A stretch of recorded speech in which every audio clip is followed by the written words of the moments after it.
Nous avons vu dans Parshat Vayeshev, Tamar, elle a accouché des jumeaux. Le premier jumeau s'appelle Peretz et Zerach. Et la Torah raconte que d'abord c'est Zerach qui a sorti sa main. La sage-femme a mis un fil rouge autour de son bras, Ze Yatsa Rishona, pour signifier celui qui est sorti le premier. Après, c'est son frère Peretz qui est venu. Zerach a rentré sa main, Peretz est venu, et la sage-femme s'est exprimée, Ma paratzta alecha Peretz. Pourquoi tu viens comme ça, brutalement? Peretz, ça veut dire on casse un mur, on vient avec brutalité. Ma paratzta alecha Peretz, mais pourquoi tu viens comme ça, tu te pousses? Qu'est-ce que tu te pousses? Qu'est-ce que tu viens brut? Vous voyez, Krashemo Peretz, donc on appelait le nom de cet enfant Peretz. Et après, il est sorti Zerach. Cette histoire, il faut comprendre. La sage-femme s'étonnait. Alors, machinalement, elle a dit une phrase, pourquoi tu viens comme ça avec brutalité? Ce verset, cette expression de cette sage-femme est tellement importante que la Torah doit le mettre. La Torah doit prendre cette phrase pour mettre dans la Torah. Mais qu'est-ce que j'apprends de cette phrase? Pourquoi c'est important que la Torah doit répéter cette phrase? On trouve souvent dans la Torah des mots des sages-femmes que la Torah et les amis, quand Rachel et Niftar, elle était en train de mourir, cette nafsha qui meta, elle était en train de mourir, alors la Mialedet, la sage-femme, elle a dit, Al tira, kigam zelach ben. N'as pas peur, ce sera aussi un fils pour toi. Pourquoi la Torah nous raconte ça? Pourquoi les paroles de cette sage-femme sont si importantes? La Torah nous raconte en Égypte, il y avait deux sages-femmes, Shifra et Poua. Elles ont aidé que les femmes juives ont accouché en Mitzrayim. Et ces sages-femmes, en vérité, c'était Yocheved et Myriam, la mère et la sœur de Moshe et d'Aaron. Mais elles ont des surnoms, Shifra et Poua. Shifra al Shem Shemeshaperet et Avlad, Poua Shepoa l'Avlad. Elles chantaient pour les enfants. Quand un enfant y pleurait, elles chantaient. C'est pour ça qu'on a donné ce nom, Poua, Shifra. Mais en quoi c'est important? En quoi c'est important à savoir que les sages-femmes chantaient? D'ailleurs, il n'est pas marqué qu'est-ce qu'elles ont chanté. La Torah ne dit pas leurs mots. Le Nigun, ça n'est pas marqué. Mais elle nous raconte qu'elles chantaient. En quoi c'est important à savoir? En vérité, il est marqué dans la Mishnah, dans Mesechet Avot. Rabbi Yochanan ben Zakkai avait 5 élèves. Il y avait Rabbi Eliezer, il y avait Rabbi Yoshua, etc. Uwaya Monesh Vachan, et Rabbi Yochanan ben Zakkai a expliqué la qualité de ces 5 élèves. Pourquoi ces 5 élèves sont devenus tellement grands? Et quand il explique Rabbi Yeshua ben Hanania, il a dit Ashrei Yoladeto, heureuse est sa mère. La qualité de Rabbi Yeshua, le fait que Rabbi Yeshua est devenu le Gadol Ador, Hakim de Yehudaï, le plus sage de tous les juifs, comme la Gemara dit, c'est Ashrei Yoladeto, c'est sa mère qui peut être heureuse, c'est elle qui a fait d'une sorte que son fils est devenu le Gadol. Pourquoi? Parce qu'elle a mis le berceau de Rabbi Yoshua, quand il était tout petit, elle a mis au Beth Midrash de Rabbi Yochanan ben Zakkai. Et quand il était bébé, il a entendu les paroles de la Torah, toutes les discussions que les Chachamim ont fait au Beth Midrash, il les a entendues. Qu'est-ce que cette femme a voulu faire? Et qu'est-ce que Rabbi Yochanan ben Zakkai a dit en fin de compte? Que l'influence de ces paroles de Chachamim, que Rabbi Yeshua il a entendu quand il était bébé, c'est ça qui a fait que lui est devenu le Gadol Hador. Pourquoi quand il était petit? Parce qu'en vérité, ce qu'un enfant il entend quand il est petit, ça laisse des traces très profondes dans le cerveau, dans le souvenir. Tout le monde connaît la Mishnah dans Pirkei Avot qui dit Halomed Yel et lama hu domé, celui qui étudie quand il est jeune, à quoi il ressemble à quelqu'un qui écrit sur un parchemin qui est neuf. L'écriture rentre bien dans le parchemin, clair, on pourrait lire bien. Halomed zaken lama hu domé, quelqu'un qui kotev, il écrit sur un parchemin qui est machouk. Un parchemin sur lequel on a écrit, et après on a effacé, et après on écrit encore une fois. Peut-être on efface une deuxième fois, on écrit une troisième fois. Eh bien cette encre, elle ne rentre pas très bien dans le parchemin. Mais la première écriture, quand c'est neuf, ça rentre profondément. La même chose, c'est le cerveau humain. Quand l'enfant, il vient de naître, le cerveau, il est réceptif. Les neurones du cerveau sont propres, ils ne sont pas salis, ils n'ont aucune écriture dessus. La première des choses que tu écris sur ce cerveau, c'est ça qui rentre, Nayar Hadash, et ça restera toute la vie. Un enfant qui vient au monde, si la première des choses qu'il entend, ce sont des paroles de Torah, de Yirat Shamayim, alors ça rentre profondément. Comme ça, c'était d'ailleurs le minhag de nos mamans, de nos grands-mamans, des arrière-grands-mamans, depuis des millénaires. Quand un bébé il était petit, la mère ou la grand-mère se sont mis à côté de l'enfant, elles ont chanté. Elles ont chanté, il y a des nigonim connus, des paroles connues. La Torah, c'est la meilleure des choses au monde. Comme ça, on chantait aux enfants des paroles d'amour de Torah, de Yirat Shamayim. Elles ont chanté quand l'enfant il est petit, il y a des nigonim. Voilà, quand tu seras grand, certains ils vont faire du business. Et tu vas faire le meilleur business qui existe au monde. C'est d'étudier la Torah, comme ça, il y a des nigonim. Et ça marque les enfants profondément. Quand la Torah nous parle que la génération qui a reçu la Torah au Har Sinaï, cette génération est née en Égypte.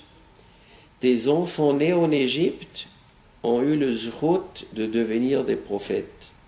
Mais qu'est-ce que cette génération a donc fait pour devenir prophète?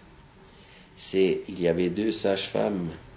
Vatirena hameyaldot et Elokim velo asu kasher tziva alehen melech Mitzrayim vatechayena et hailadim. Et les sages-femmes craignaient Dieu. Elles n'ont pas écouté ce que leur ordonnait le roi d'Égypte. Elles ont fait vivre les enfants. Paro a pris Yocheved et Myriam. Elle dit, Madame les sages-femmes, vous vous débrouillez que les garçons mourront. Vous vous débrouillez de les liquider pendant la naissance. Mais ces sages-femmes craignaient Dieu et elles n'ont pas écouté ce que le roi a dit. Elles ont fait vivre les enfants. Quand les enfants sont nés, quand les enfants étaient dans la main de Myriam et de Yocheved, ces sages-femmes étaient remplies de Yirat Shamayim. Poua, elle a chanté aux enfants. Elles ont élevé les enfants. Qu'est-ce qu'elles ont chanté? Elles ont chanté, il y a le Boré Olam. Tu ne crains que le Boré Olam, ne crains rien d'autre. Nous craignons que Dieu. Vous allez vivre. Et quand l'enfant il a pleuré pour une raison ou une autre, elle disait, c'est pas grave, Hachem il va t'aider. C'est ce travail que les sages-femmes ont fait au début de la vie de chaque juif. C'est ça qui a laissé des traces, ces traces profondes qui ont fait que ces enfants sont devenus après le Dordéa, cette génération la plus intelligente, la plus douée, la plus grande génération du monde qui ont reçu la Torah Har Sinaï. Nous allons revenir à l'histoire de Peretz et Zerach. Yehuda avait 2 enfants donc de Tamar. Yehuda, tout le monde le savait, Yehuda le savait, la famille le savait, c'est lui qui sera le roi. C'est ses enfants, ses petits-enfants qui vont être les grands-parents des rois du peuple juif. Maintenant, normalement, la royauté, ça vient pour le premier enfant. S'il y a 2 enfants qui naissent, c'est le Bechor qui devient le roi. Alors, le Bechor devient le roi, ça peut nous donner des envies à des enfants de vouloir devenir le roi. Alors, le texte il dit, Zerach a sorti sa main en premier. Et la sage-femme a mis le fil rouge autour. Ça, c'est le premier. C'est d'une importance capitale, à savoir qui est le premier enfant. S'il y a des jumeaux, qui sera le Bechor? Il sera le roi, la royauté. Et Zerach, il voulait la royauté. Il a sorti la main, comme pour dire, je suis là, je suis le premier. Il veut attraper la royauté. Il veut choper la royauté pour lui. Le texte, il dit qu'il était obligé de faire entrer la main. Et le deuxième est venu. Le deuxième est venu un peu brut, à tel point que la sage-femme a dit, ma paratz ta'alecha paretz. Mais pourquoi tu te bouscules? Mais il se bouscule parce que lui veut être le Bechor, parce que lui veut être le roi. Il ne veut pas que Zerach lui attrape la royauté. Mais la sage-femme dit, il ne faut pas que tu sois brut. Pourquoi il ne faut pas être brut? Parce que la vérité est, comme la Gemara nous dit, en malchut nogaat bechaverta afilu kimlo nima. Une royauté ne touche pas une autre royauté, même pas l'épaisseur d'un cheveu. Cette expression, la Gemara nous raconte au sujet du roi David. Quand David Amelech, il demandait à Hachem, dis-moi, quand je mourrai, Hachem lui a répondu, je ne peux pas te répondre. Je ne veux pas te répondre. Il est interdit aux gens de savoir quand ils meurent. Les gens ne doivent pas savoir quand ils meurent. Il faut qu'on fait toute la vie teshuva, pas seulement la veille qu'on meurt. Alors, David Amelech, il a dit, dis-moi Hachem, quel jour de la semaine je meurs? Il a dit, un jour de Shabbat. David Amelech a dit, ah non, Shabbat, non. Je ne veux pas mourir Shabbat. Mieux vaut vendredi. Alors Hachem a refusé.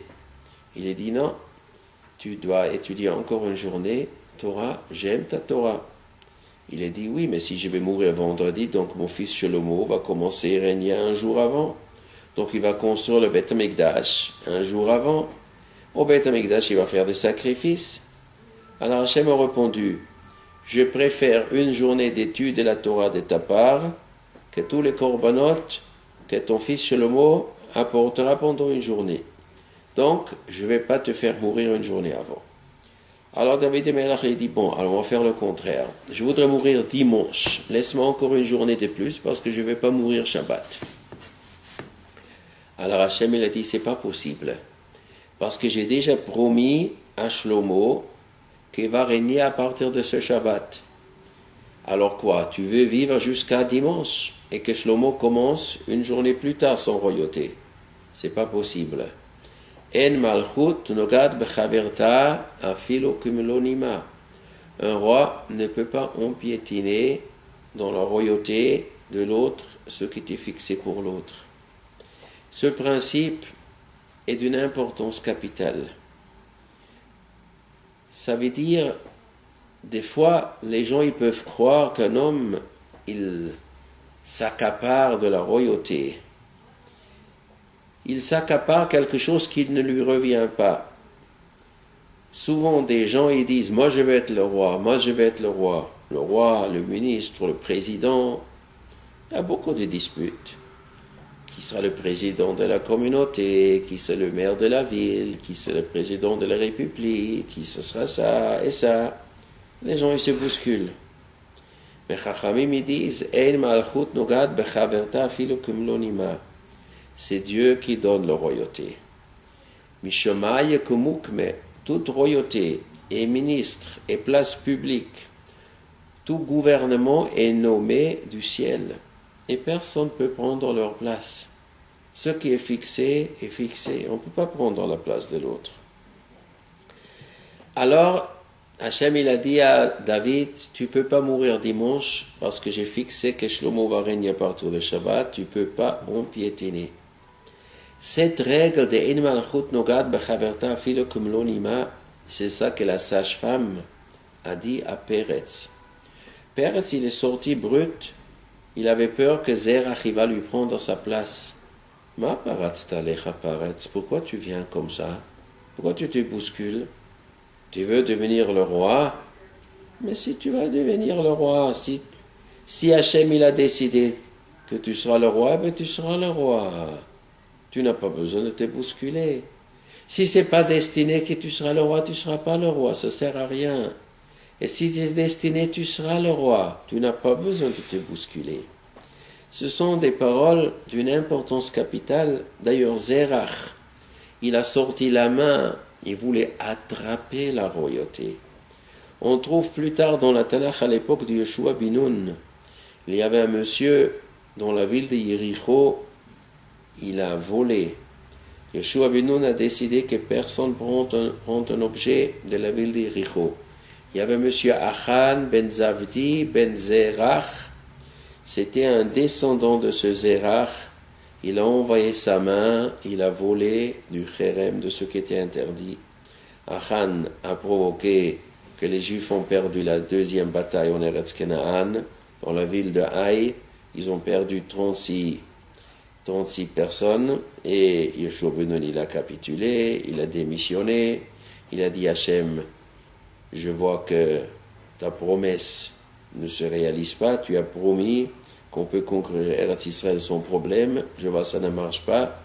Hachem il a dit, ça vient à cause d'une catastrophe qui est arrivée, un voleur, ça c'était monsieur Achan. Ils ont tué Achan et tout est devenu bien. Ce Achan a attrapé, il a envoyé sa main pour mettre sa main sur un butin qui ne lui revenait pas du ciel. Ça lui a provoqué sa mort. Ça était déjà dans les gènes de Zerach. Déjà Zerach a sorti sa main. Il voulait attraper ce que lui revenait pas. Et la sage-femme a mis le fil rouge. Elle croyait ça lui revient, mais ça lui revenait pas. Et si ça revient pas, ça sert à rien. Mais le deuxième, il est sorti brut. La sage-femme a dit, pourquoi tu te bouscules? Tu n'as pas besoin de te bousculer. Ces leçons étaient rentrées dans la tête de ce monsieur Peretz. Ce monsieur Peretz est le grand-père du roi David. À la fin de Megillat Ruth, la Megillat Ruth nous raconte Ve'eile toldot Peretz. Voici les enfants de Peretz. Il avait un fils qui s'appelait Chetzron. Après, il avait un fils qui s'appelait Ram, qui avait un fils qui s'appelait Aminadav, qui a un fils qui s'appelait Nachshon, qui a un fils qui s'appelait Salmon, qui a un fils qui s'appelait Boaz, qui a un fils qui s'appelle Oved, qui a un fils qui s'appelle Yishai, qui a un fils qui s'appelle David. La Torah nous dit, David, il descend de ce Peretz. Et c'est pour ce David qui, c'est la sage-femme, a donné cette parole. La Tanakh nous raconte sur David Amelech, avec quelle honnêteté, avec quelle sainteté il a agi tout ce qui concernait sa royauté. Quand son beau-père Shaoul lui courait derrière, Shaoul il voulait tuer David. Shaoul croyait que David veut lui enlever sa royauté. Il a couru, il a amené les policiers et l'armée pour attraper David. David était obligé de fuir. Il y a une histoire dans la Tanakh que David était avec Yoav ben Tserouya, avec ses gens dans la grotte. Et Shaoul le Melech, il est rentré dans la grotte. Et Yoav ben Tserouya, il a dit à David, ça y est, maintenant ton ennemi, il est tombé dans ta main. Maintenant, je lui coupe la tête, et toi tu es tranquille, et tu ne seras plus en danger. Et David Melech, il a dit à Yoav, gare à toi, tu touches pas, loin de Dieu. Shaoul, c'est loin de Dieu. Dieu, il a choisi que cet homme-là, il sera le roi. Et si Dieu il a choisi, il sera le roi tant que Dieu il veut qu'il sera le roi. Dans le discours que David après il a dit à Shaoul, il a dit, c'est moi je te touche pas, moi je ne vais pas te tuer. Hachem il fait ce qu'il veut. Tant que Shaoul il est en bonne santé, tant qu'Hachem il veut qu'il sera vivant, il sera vivant. Si Hachem il veut que Shaoul il meure, il va mourir. Mais moi, David, je ne vais rien faire pour ça. David il a dit à Yoav, si toi tu touches Shaoul, alors moi je te tue Yoav. Tu n'as pas touché Shaoul. Et il n'a pas touché. Et quand Shaoul est niftar, plus tard, bon, il y avait Ishboshet, et après Ishboshet il est mort, David est devenu le roi. David Amelech, il a bien compris ce que c'est cette sage-femme a dit. Ma paratzta alecha paretz, il ne faut pas bousculer pour la royauté. Ce qui est destiné pour toi viendra sans que tu bouscules personne. Tu n'as pas besoin de faire honte à personne, tu n'as pas besoin de pousser personne. Tu vas le recevoir, ce qui était destiné. Si tous les gens du monde, ils auraient su ce secret, on aurait eu beaucoup moins de machloket, on aurait eu beaucoup moins de disputes, et de toute façon, on ne peut pas changer la royauté. Mais c'est la sage-femme qui l'a dit. C'est quand Peretz il est né, son cerveau était encore fraîche. Alors, il a bien reçu ce message. Et ce message, il a transmis après de génération en génération jusqu'à David l'a entendu. Revenons à l'histoire de la sage-femme de Rachel. Rachel était en train de mourir. Bon, elle était en train de mourir. La sage-femme, il dit, Altira n'a pas peur. C'est-à-dire quoi, n'a pas peur? Elle est en train de mourir, n'a pas peur. C'est-à-dire, n'a pas peur que toi, tu vas mourir et ton fils va mourir. Ton fils ne meurt pas, il ne faut pas avoir peur. Du moment que tu sais que ton fils, il est vivant, ça enlevait déjà la peur à Rachel. Les premières paroles que cet enfant a entendues, cet enfant Binyamin, étaient les paroles Al-Tira, il ne faut pas avoir peur. On va dans l'histoire du monde. Il y avait un homme à Shushan Habira. Dans Megillat Esther, Ish Yehudi Haya Beshushan Habira. Ushmo Mordechai, Ben Yair, Ben Shimi, Ben Kish, Ish Yemini. Il y avait un homme à Shushan qui c'est Mordechai, et il descend de Shimi, de Kish, Ish Yemini, un homme de Yemini. C'est quoi Yemini? De Binyamin, un homme de Binyamin. Ça veut dire quoi? Un homme de Binyamin, du tribu de Binyamin. Pourquoi la Torah met ici l'accent du fait qu'il est de Binyamin? Parce qu'en vérité, Mordechai, il était spécial. Haman a demandé que tout le monde se prosterne devant lui. V'chol avdei hamelech asher b'sha'ar hamelech korim u'mishtachavim lahaman. Tout le monde se prosternait. Kiken tzivalo hamelech. Le roi Achashverosh a décrété que tout le monde doit se prosterner devant Haman. Il y a un homme qui ne se prosterne pas. Ou Mordechai, lo yichra, velo yishtachave. Lui, il ne se prosterne pas. Et Haman, il s'énerve. Et Haman, Herot Haman, que Mordechai, lo kam velo za mimenu, il malé Haman chema, il a vu que Mordechai lokam, il ne se lève pas devant lui. Velosa, il ne tremble pas. Il ne bouge pas. Mordechai, il reste assis, il s'en fiche complètement de Haman. Comment un homme peut rester sans avoir peur devant un Haman? Monsieur Haman, il a tous les pouvoirs en main. C'est un fou furieux. Un assassin, après il voulait tuer tout le peuple juif, un homme méchant, un homme cruel, un assassin qui a tout le pouvoir, et il te demande de se lever et de se prosterner devant lui. Mordechai, rien, lokam velosa, il reste avec un calme absolu, et il n'a pas peur. Où on trouve un homme comme ça qui n'a pas peur? Mais d'où ça vient qu'il n'a pas peur? Parce que Ish Yemini, c'était un homme Yémini de Binyamin. Binyamin, le jour qu'il est né, à la seconde qu'il est né, les premières secondes de sa vie, Alors la sage-femme a dit, Al Tira, n'a pas peur, il parlait à Rachel, il entend. La sage-femme a dit à ma mère, il faut pas avoir peur, qui gamzel ben, ça sera pour toi un fils. Cette histoire de Mordechai était déjà inscrite dans la Inyan de Binyamin. Quand Binyamin est venu à Mitzrayim, Yosef lui a donné 5 habits. Chamesh Khalifot Semalot, c'est les 5 habits de Mordechai. Tout ça, ça a été déjà prévu, c'était déjà dans l'âme de Binyamin. Se trouvait déjà cette grande âme de Mordechai. Et c'est cette partie d'âme dans Binyamin qui est Mordechai, il a bien entendu ce message à Al-Tira. Il ne faut pas avoir peur, que Gamzel Achben. Le Moussar Askel de tout ça, c'est à savoir ce que la sage-femme dit quand l'enfant il naît, quand les enfants sont petits, quand le cerveau il est encore réceptif, quand il est propre, quand il n'est pas chargé avec tout ce qu'on entend dans la vie. On entend des choses et on entend. Et on met beaucoup de choses dans le cerveau humain. Et ces choses-là qu'après on essaye d'écrire, ça reste pas profondément. C'est pour ça le mémoire de l'homme est beaucoup plus fort, plus costaud quand on est petit.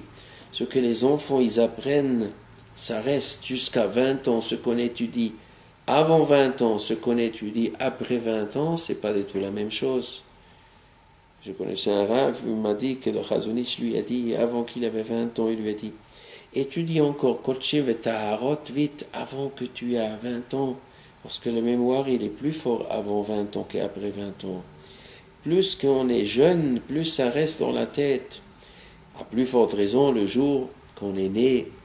Donc ça, c'est ce grand travail que les mamans ont, que la sage-femme est là, elle peut former l'enfant depuis la naissance. C'est ça qu'ils ont fait chiffre et poids avec le Yirat Shamayim tout de suite au début. Et ça laissait des traces. C'est pour ça que la Torah nous parle de ces expressions de ces sages-femmes.